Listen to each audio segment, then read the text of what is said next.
Hola muchachos, bienvenidos a este video correspondiente a la séptima semana del curso, donde cubriremos el tema de excepciones. La práctica 5, que se deja el próximo martes, es notablemente más difícil que el resto de las prácticas anteriores. Para empezar, cambia lo que habíamos venido haciendo y en lugar de tener nada más la clase lista, vamos a tener una aplicación completa, lo que ya podemos llamar una aplicación completa. Va a ser una aplicación muy simple, pero sí va a ser cosas útiles, de la manera más sencilla posible, pero sí útiles. Lo que va a hacer la aplicación de la práctica 5 es una base de datos. Debo dejar muy claro que es una base de datos de juguete, es para un primer semestre de la licenciatura, no esperen una base de datos profesional o como son en el mundo real. Es literalmente lo más sencillo que podemos hacer, que aún le podamos decir una base de datos. ¿Qué quiero decir con esto? Vamos a poder guardar registros en la base de datos, vamos a poder cargar registros de la base de datos y vamos a poder hacer búsquedas, consultas sobre la base de datos. Todo esto lo vamos a hacer construyendo encima de lo que hemos visto a lo largo del semestre. Ya deben de tener bien claro las bases de la orientación a objetos, clases, objetos, referencias, herencia y encapsulamiento de datos, acceso, etcétera, etcétera. ¿Ok? La base de datos va a construirse sobre eso. Y para mantenerla en memoria, pues vamos a utilizar justamente la clase lista. Básicamente nuestra base de datos va a ser una lista de registros y los registros van a tener cierto comportamiento que nos permitirán usarlos en las bases de datos. Lo que vamos a hacer es que registro va a ser una interfaz y nuestros estudiantes van a tener que implementar esta interfaz registro. Y las bases de datos van a trabajar exclusivamente con registros, va a ser la clase base de datos una clase abstracta, y vamos a tener una clase concreta base de datos estudiantes que extienda a base de datos, que implemente el método concreto necesario de la base de datos, que va a ser sorprendentemente poco. Pero bueno, realmente en eso me voy a centrar más en el próximo video, el de la próxima semana. Para lo que quiero cubrir es justamente excepciones. ¿Por qué vamos a ver bases de datos? Pues básicamente para tener un pretexto de cómo cubrir entrada y salida.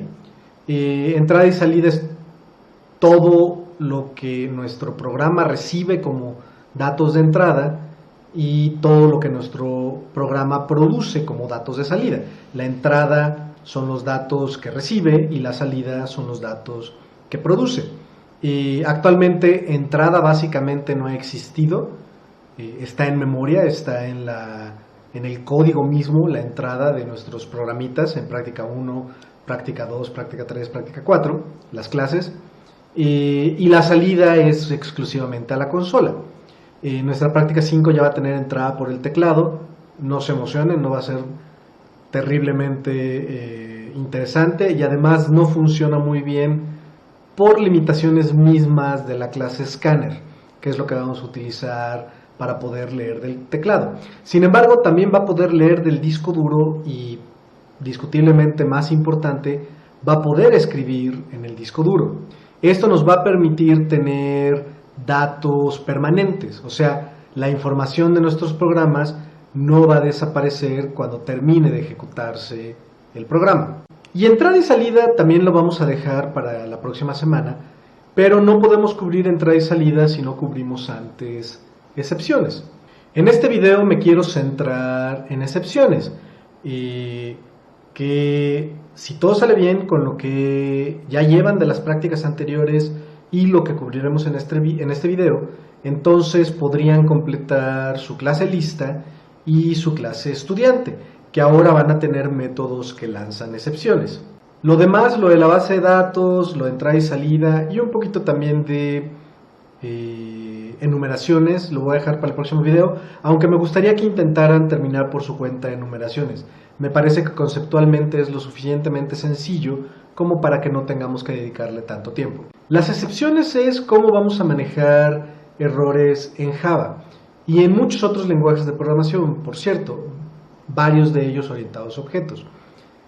Antes de las excepciones, básicamente, el manejo de errores era una cosa ligeramente caótica. Por ejemplo, en C existe una variable global que se llama erno, que a veces es un entero, pero no necesariamente. A veces es un macro, que ni siquiera me voy a poner a discutir qué es un macro. Y erno lo que hace es guardar un número de error. Y entonces, checar por errores, comprobar si habían ocurrido errores, intentaba hacer una cosa que probablemente podría generar errores, y luego checar si erno había sido definida. Y si había sido definida, pues decíamos, ocurrió un error en esta otra cosa. Pero esto se vuelve ligeramente caótico cuando tenemos múltiples hilos de ejecución, que cubriremos mucho más adelante en el semestre. No escala bien, no es algo que sea fácilmente manejable para detectar errores. Otra cosa que se hacía es que todas las funciones o métodos regresaban un entero. Y si el entero era, no lo sé, menor que 0, esto quería decir que había ocurrido un error. Esto es lo que hace el kernel de Linux, por cierto, que está escrito en C, y también es lo que hace systemd y algunos otros proyectos que manejan bloques fundamentales de Linux en general. Para aplicaciones de usuario normales, esto es básicamente inmanejable. O sea, en primer lugar, queremos que si un método calcula algo que nos debe regresar, pues que no tenga que estar en algún otro lado de la memoria del programa cuando el valor de regreso no lo puede dar. ¿Qué es lo que tendríamos que hacer si todos los métodos tuvieran que regresar un entero de si ocurrió, que sería menor que 0, si ocurre un error? Entonces, para manejar esto, se creó el concepto de excepción, que básicamente lo que quiere decir es ocurrió algo excepcional en el programa. Y permítanme hacer énfasis en esto. Las excepciones, por definición, tienen que ser excepcionales. Tienen que ocurrir pocas veces y de maneras no esperadas. Si sus programas todo el tiempo están lanzando excepciones, eso solo quiere decir una cosa, que son malos programadores. En general, los programas no deben lanzar excepciones casi nunca. Debe ser esto algo que ocurra de manera excepcional. Y bueno, hay múltiples cosas que ayudan a Java en el manejo de excepciones, en cómo utilizar excepciones. Primero, Linux como sistema operativo tiene un muy buen control de errores a nivel de kernel. Si hay un problema con hardware, el kernel de Linux nos lo hará saber de manera relativamente rápida. Y si hay un problema a nivel del sistema, en general el kernel de Linux también nos lo hará saber rápidamente, a nivel de aplicación. Pero además Java se ejecuta en una máquina virtual. Eso le da muchísimo control de justamente cómo se está ejecutando el programa. Entonces, un montón de errores los puede detectar de manera más sencilla que como le tienen que hacer programas escritos en C y C++, aunque repito, estos programas a su vez tienen la ayuda del kernel de Linux. La verdad no sé cómo sea en Windows, sé que antes era peor y sé que ha mejorado, pero mi impresión siempre ha sido de que es mucho más fácil depurar cosas en Linux que en Windows. Pero bueno, entonces, ¿cómo va a funcionar o cómo funcionan las excepciones? Conceptualmente, ¿qué son las excepciones? Son situaciones excepcionales, como ya lo dije. Son cosas que ocurren rara vez, que pueden ocurrir, pero que en situaciones normales no deberían ocurrir. Por eso es que vamos a usar una base de datos en la práctica 5, que lea y escriba del disco duro. Al leer y escribir del disco duro, se pueden dar un montón de situaciones que es posible que ocurran, pero que en ejecución normal no ocurrirían. Por ejemplo, que traten de abrir un archivo que no existe. Si el usuario sabe lo que hace, en general le dará al programa a leer un archivo que sí existe.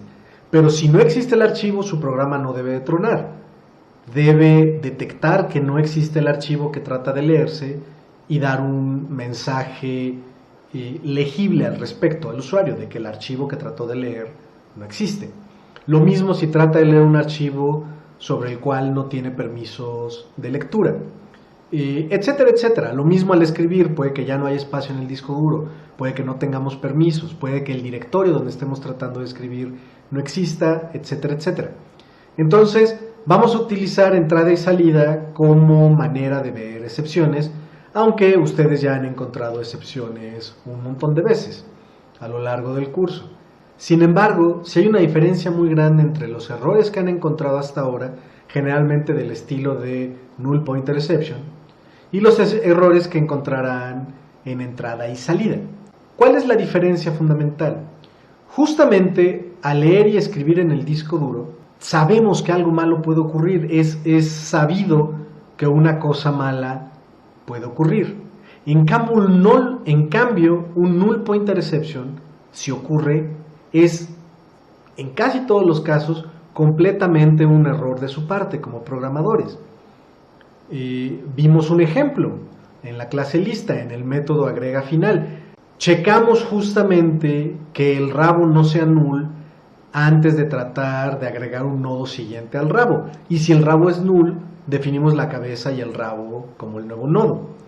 De esa manera, haciéndolo bien, null pointer exception en general nunca debe de ocurrir. No es como abrir para lectura o escritura un archivo en el disco duro. Ahí, al programarlo, en tiempo de compilación, no hay manera de saber si un archivo sin permisos o que no exista, se lo vamos a pasar al programa. En cambio, en tiempo de compilación en agrega final, sí podemos detectar que justamente el nodo con el que queremos trabajar no sea null, y si es null hacemos lo necesario. Esa es la diferencia fundamental entre el tipo de excepciones que han visto hasta ahora y el tipo de excepciones que van a encontrarse a partir de la práctica 5. Las excepciones de la práctica 5 literalmente depende de qué le dé el usuario para saber si puede o no algo malo ocurrir. Mientras que el tipo de excepciones que habíamos visto hasta la práctica 4, si lo programan todo bien, nunca debe ocurrir una excepción. En Java, las excepciones van a ser objetos, van a ser instancias de la clase exception y en general de la clase trouble. Y exception extiende a trouble, por supuesto. Son objetos, bueno, dentro de nuestros programas referencias a instancias de la clase exception. Y las excepciones van a ser, entonces las vamos a definir con clases, pero van a ser clases muy interesantes. Van a tener comportamiento y propiedades, todo lo que hemos visto, pero lo más importante en una excepción, en general en una clase que define una excepción, va a ser el nombre de la clase. El nombre de la clase de la excepción va a definir el error que está ocurriendo. Por ejemplo, ahora nuestra clase lista, si tratamos de eliminar el primero y la lista está vacía, en lugar de regresar null, el método lo que va a hacer es lanzar la excepción no such element exception. Es el no hay tal elemento, excepción no hay tal elemento. Esto nos permite, con el nombre de la excepción, definir qué es lo que está pasando. Va a ser muy común que las excepciones en Java no tengan métodos ni constructores a veces. Generalmente sí tienen un constructor al menos para definir el mensaje de la excepción, pero podría no tenerlo y nada más con el puro nombre de la excepción sería suficiente. Cuando dentro de un método pueda ocurrir algo malo, vamos a definir que puede lanzar una excepción con la palabra clave throws. Entonces se define un método así, la firma de nuestros métodos ahora se agrega el throws, como pueden ver, y la idea es de que si puede lanzar ciertas excepciones, lo tiene que decir explícitamente. Si un método define que lanza cierta excepción, para invocarlo tenemos que envolverlo en un bloque try catch. Tenemos que intentar el método y si algo malo ocurre, se va a lanzar una excepción y el catch la va a atrapar. Pueden imaginarse entonces a las excepciones como papas calientes, literalmente. Cada método, si algo malo sale, es como que, ay, me salió una papa caliente. Y el método ahí la puede manejar si tiene try catch, si tiene un bloque try catch, o si el método no quiere hacerse cargo de la excepción, ese método a su vez puede decir que lanza la excepción y entonces ya no tiene que hacerse cargo de la excepción. Todavía se puede hacer cargo, pero si no quiere, sencillamente dice que también lo lanza y así se va. Entonces las excepciones, al ser lanzadas, van descargando registros de activación de la pila de ejecución hasta que encuentran un método que tiene el bloque try catch correspondiente. Quien garantiza que ese catch exista, que ese bloque try catch exista, el compilador. Si un método dice que lanza una excepción, tienen ustedes que envolver su invocación en un bloque try catch. La única manera de no hacer esto es hacer que el método donde están mandando al método que lance una excepción, a su vez lance la misma excepción, en cuyo caso ya no necesitan el bloque try catch, y es como les digo, es como decir, esta papa caliente yo ya no me voy a hacer cargo de ella. Se lavan las manos del problema. Las excepciones, como funcionan, es muy fuerte. Rompen cualquier ciclo, rompen cualquier recursión, rompen casi lo que sea, de tal forma que se regresan al punto del programa donde definieron que van a manejar la excepción. Y además es algo que vamos a usar explícitamente en la práctica 5. Esto nos da muchísimo control de qué hacer cuando ocurre un problema en nuestro programa. Lamentablemente en la práctica 5 no vamos a tener las herramientas suficientes para hacer algo muy interesante. La idea en general cuando ocurre una excepción en nuestro programa es poder regresar el programa a un punto donde sepamos que todo está bien. Entonces sencillamente nos regresamos hasta ahí y le damos un mensaje al usuario de que la acción que generó la excepción, que no la podemos realizar. Lamentablemente en la práctica 5, pues es una aplicación de línea de comandos, no vamos a poder hacer mucho. Entonces si ocurre una excepción en la práctica 5, básicamente le vamos a decir al usuario, algo salió mal, adiós, y vamos a terminar el programa. Pero el programa no truena, lo terminamos de manera limpia. Chavos, esto es muy importante. No podemos evitar que cosas malas ocurran. Eso es imposible. Cosas malas van a ocurrir siempre. Se va a acabar la memoria, se va a caer la conexión de red, y se va a acabar el disco duro, no vamos a tener permisos, qué sé yo, un montón de cosas malas siempre pueden ocurrir. Pero lo que sí podemos hacer es evitar que nuestros programas truenen. Y eso es muy importante, no vamos a permitir que nuestros programas truenen. Eso no quiere decir que podamos hacer que continúen ejecutándose, a veces no tiene sentido. Si la acción que tratamos de realizar era básicamente lo que hace el programa, pues no tiene sentido seguir ejecutándolo, hay que terminarlo, pero hay que terminarlo de manera limpia. Y esto ocurre también tratar de liberar recursos si es que lo estábamos utilizando. ¿Ok? Entonces, justamente una de las ideas de la práctica 5 es de que su programa cuando termine, siempre termine de manera limpia. Así es como se usan las excepciones. Cuando tenemos un método que puede lanzar una excepción, decimos que lo lanza con throws, y cuando invocamos ese método, tenemos que envolver la invocación en un bloque try catch, o hacer que el mismo método donde lo estoy llamando lance la misma excepción. Pero ¿cómo lanzo una excepción? Literalmente, en el método que dije que podía lanzar una excepción, ¿cómo hago que lance una excepción? Con throw, con la estructura de control throw. Pueden pensar en throw como una cosa un poco más poderosa que break o que return. Es mucho más fuerte. Entonces con la estructura de control throw, hago throw, new y la excepción que voy a lanzar. Puedo crearla antes, por supuesto, no tengo que crearla en ese momento. Pero es throw y la referencia a una excepción. ¿Ok? Entonces con throw lanzamos una excepción y debe quedar muy claro que un método debe lanzar throw de manera condicional siempre. O sea, no puede ser que siempre lance la excepción. Eso por definición está mal. Las excepciones son situaciones excepcionales. Entonces checamos para ver si se cumplió la situación excepcional y si es así, lanzamos la excepción. Si no, continuamos la ejecución correctamente. Regresando al ejemplo de elimina primero. Si la cabeza es nulo, vamos a lanzar no such element exception, pero únicamente si la cabeza es nula. Si no, hacemos el mismo algoritmo que teníamos para eliminar el primer elemento y regresar el elemento de la cabeza de la lista. Para ejecutar métodos que lancen una excepción, obligatoriamente necesitamos utilizar try-catch.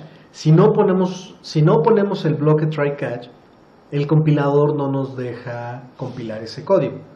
Justamente, la idea es de que el compilador nos garantice que un bloque catch está en algún punto de la pila de ejecución donde ocurrió la excepción. Necesitan ya entender para este punto la pila de ejecución, porque las excepciones deshacen la pila de ejecución justamente hasta llegar al método donde está el bloque try-catch correspondiente. Varios de ustedes deben estarse preguntando, pero a ver, Canek, un segundo, nuestros programas han estado lanzando excepciones desde la primera práctica y nunca habíamos utilizado un bloque try-catch. ¿Cómo es eso posible? Básicamente por una cosa que hace Java que me parece que es correcta, pero que el nombre que eligieron es terrible. Hay un montón de excepciones en Java especiales. Estas excepciones son todas aquellas que heredan de la clase runtime exception. Las excepciones que heredan de runtime exception se pueden lanzar sin necesidad de especificar que el método las puede lanzar. Y de hecho es lo que vamos a hacer con noSuchElement en la clase lista. Cada vez que lancemos noSuchElement exception, no tenemos que especificar que el método lanza noSuchElement exception, porque la clase es descendiente de runtime exception. Todas las excepciones que han visto, null pointer exception, noSuchElement exception, todas estas excepciones son instancias de clases que extienden directa o indirectamente a runtime exception. Y todas esas excepciones no es necesario cacharlas, no es necesario ponerlas en un bloque try-catch. Esto es básicamente por comodidad. Son errores de programador, no son situaciones excepcionales. Las excepciones de runtime exception son errores del programador. No eliminan el primer elemento de la lista si no han checado que no es vacía. Si alguien hace eso, realmente es error del programador. Entonces realmente no son situaciones excepcionales, son errores de programador. Pero como ocurre en todo tiempo, porque hasta el mejor programador se nos va ese tipo de cosas de vez en cuando, entonces Java provee este mecanismo de tener excepciones que no es necesario cacharlas, no es obligatorio. Y el único problema es que el nombre que eligieron es runtime exception, que me parece muy mala idea, porque todas las excepciones son en tiempo de ejecución. Justamente no podemos detectarlas en tiempo de compilación, y de hecho la runtime exception de alguna manera debiste checarlo en tiempo de compilación. Pero bueno, el catch agarra no solo una excepción en particular, sino todas sus descendientes.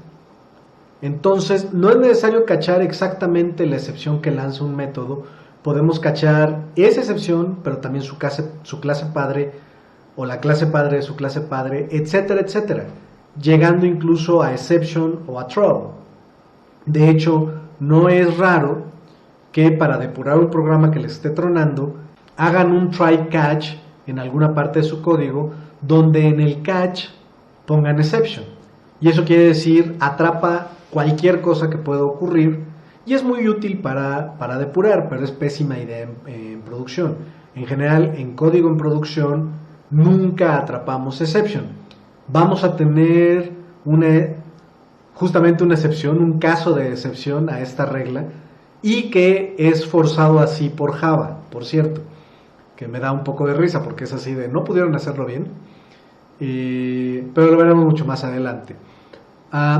¿Qué otra cosa es muy mala? Hacer un try catch y dejar el cuerpo del catch vacío, o sea, no hacer nada con la excepción. Esa es pésima idea.